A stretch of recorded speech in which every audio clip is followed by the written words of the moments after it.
I'm really so privileged to introduce Jeff and Lauren, Lauren Scott and Jeff. It's not Whitaker. I know your last name. King. It just slipped for a second out of my mind. Jeff King and Lauren Scott. They're our guest speakers today, and they're going to share with you some of their experience in our beautiful family ministry, which is such an important part of our community. So, Jeff, Lauren, thank you so much. Thanks, Katie. So when Matt first asked me to speak about family ministry, I was a bit overwhelmed. I had so many thoughts running through my head, and I was like, how can I organize this into some way to share with you what family ministry has meant for me? And when I was sitting back there, I realized I was really glad there's some Kleenex here, because I might get teary-eyed, so don't be surprised if that happens, because it's meant a lot to me over the years.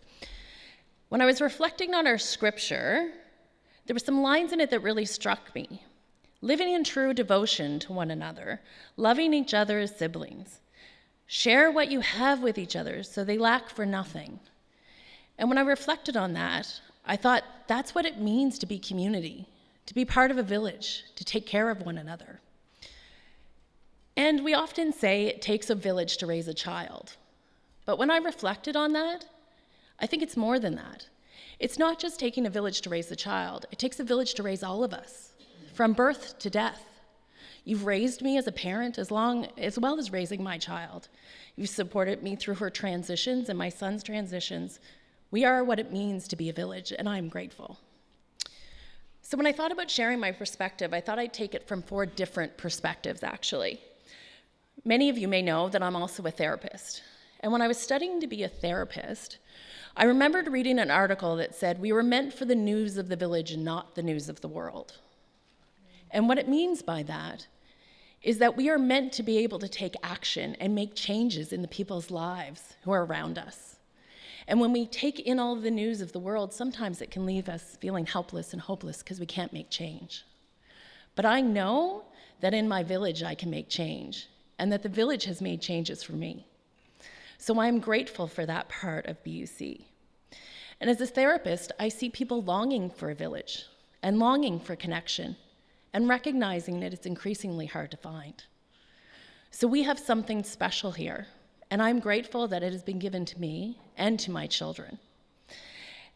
The second perspective I have is that of my child.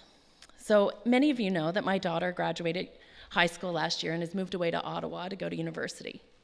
And in the summer, she came to me and she said, I would like the opportunity to stand up and thank the congregation for raising me. And we didn't find that opportunity, so I'm taking this opportunity to thank you, because you have helped raise her. I told you I get teary-eyed. She has felt incredible love and support from this group of people, and she believes that she is the woman she is today because of all of you. You have changed her life, and how can a mother thank any village for that? And I want that for every child who is here and who will join us, because it's hard to find. I remember when she was singing with Regenesis, and she'd get nervous, and I'd say, there is no group in the world you could stand in front of and sing who would wish for anything but the best for you. You are generous with your love and support. It is amazing. There is nothing like what we have here. And as a parent, what could I wish for except for that? An unloving, this unconditional love that my kids have received here. And the unconditional love you've all given me as I found my way. You've offered empathy when I've struggled. You've offered support when I wasn't sure what to do. And it is a gift. And I want to tell you the thing that told me the moment when she was leaving to go to university.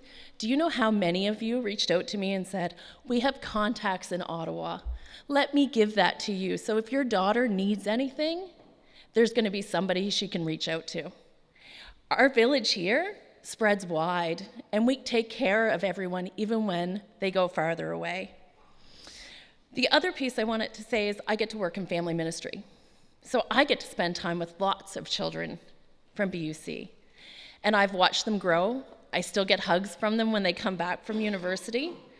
And I've got to contribute to their own growth and development and who they have become. And that is a gift that keeps on giving to me. And I often say, when you lack hope for this world, spend some time with children. They will lift you up when other things don't. So that's my way of saying, volunteer with the kids. They're pretty special. They give me great joy. I have slept on the floor of this church many, many times, and I will continue to do so. So I want us to recognize that the gifts of this community and this village are priceless, and they're hard, as I said, to find other places. I know it's easy, or it's easier at times to stay at home on our couches and not come into service or not come to some of the events, but there are things we can't get back, and there are things that are really changing our lives, and they give us hope for the future when sometimes the world feels heavy. So I want us to recognize what I said at the beginning when, we're not meant for the news of the world, we're meant for the news of our village because we can make change. I listened to Bruce read all the ways we can make change, that we can feel like we're contributing and changing people's lives. So please, put our hands to work, because not just the people we help benefit, but we benefit as well. So I'm going to turn it over to Jeff now, who's going to talk about the gifts from our community and our village that his family has received as well. Thank you.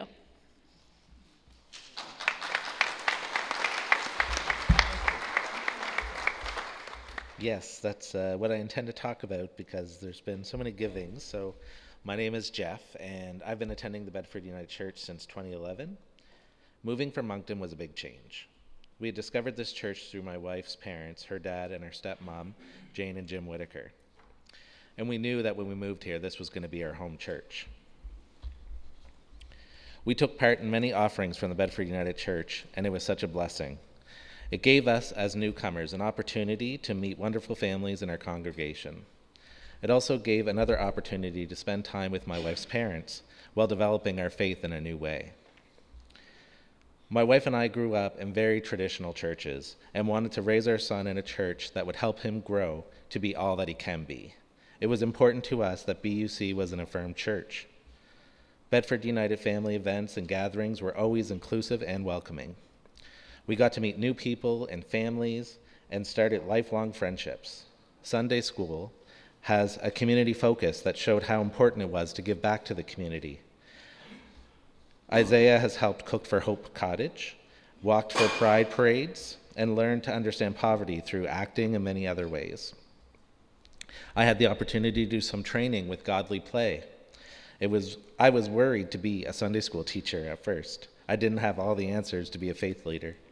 But the way Godly Play is designed, well, it's a faith exploration. So we tell stories that you wouldn't think that are still relatable today. I see anti-bullying, compassion, caring, and loving in all these stories. And kids are relating through wondering questions, and hearing their knowledge and their words has been amazing, and it's been teaching to me. Christmas has always been special at BUC for my family. I have family in Alberta, and even though Kristen's parents were here, most of her family is in St. John. We consider the people here at this church as our church family, and we are happy to have BUC as our extended family, especially during Christmas time. Even though we were always excited for Santa, Isaiah was also excited to attend the festive events that were here at BUC. The Christmas story being told in such amazing ways every year was the highlight of our Christmas. Being able to participate in and contribute to the ministry has brought joy and excitement and made Christmas more than just commercial. Tree lightings in the anticipation of whether this is the year that it'll go on the first time. The caroling and sharing of the memorials of who we've lost has also been very special, and sharing that with families. The Live Nativity, which has amazing volunteers, and Isaiah seeing me volunteer has also, increased his confidence to make an impact. the build up to the holy chaos we call the 4 p.m. service. And we say holy chaos endearingly. Sending out scripts and having together time as parents, practice, dress rehearsals, and super cute kids playing on the stage. It has been a lot of fun with these kids, building their confidence and seeing them perform on stage. And there's so many, and this really does feel my spirit. And between the Faith Family Fridays, the sleepovers, the skating, the skiing, there's so many activities that just fill the family ministry. And I want to thank BUC for this lifetime opportunity and spirituality you guys brought to my family. And I'm happy to call this place a second home and a family.